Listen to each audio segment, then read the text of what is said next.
હર હર મહાદેવ। આજનો વિષય છે મંગળની મહાદશામાં મંગળનું જ અંતર આવે તે સમય દરમિયાન જાતકને કેવા ફળની પ્રાપ્તિ થાય। તો જન્મકુંડળીની અંદર કેન્દ્ર ત્રિકોણ લાભ અથવા તો ધન ભાવની અંદર બિરાજમાન ઉચ્ચ થઈને બેઠેલો મંગળ જાતકને ઉત્તમમાં ઉત્તમ ફળની પ્રાપ્તિ કરાવે છે।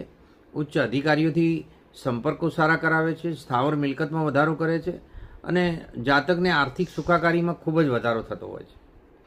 પરંતુ જ્યારે આનો આજ મંગળ છઠ્ઠા આઠમાં 12મા સ્થાનની અંદર જ્યારે બેઠેલો હોય તે સમય દરમિયાન જાતકને ઘણી વખત પાપગ્રહથી પીડિત હોય, પાપગ્રહની જોડે બેઠેલો હોય તેવા સમય દરમિયાન જાતકને ઘણી વખત એવા રોગ થતા હોય છે જે ગોપનીય હોય છે। બીજું, અને માનસિક પીડાથી ઘેરી લેતો આ મંગળથી બચવા માટે જાતકે મંગળદેવના અનુષ્ઠાન કરવા જોઈએ, મહાદેવનું શરણું લેવું જોઈએ અને જાપ કરીને એનો હોમ આપવો જોઈએ, જેથી એને લાભની પ્રાપ્તિ થાય। હર હર મહાદેવ।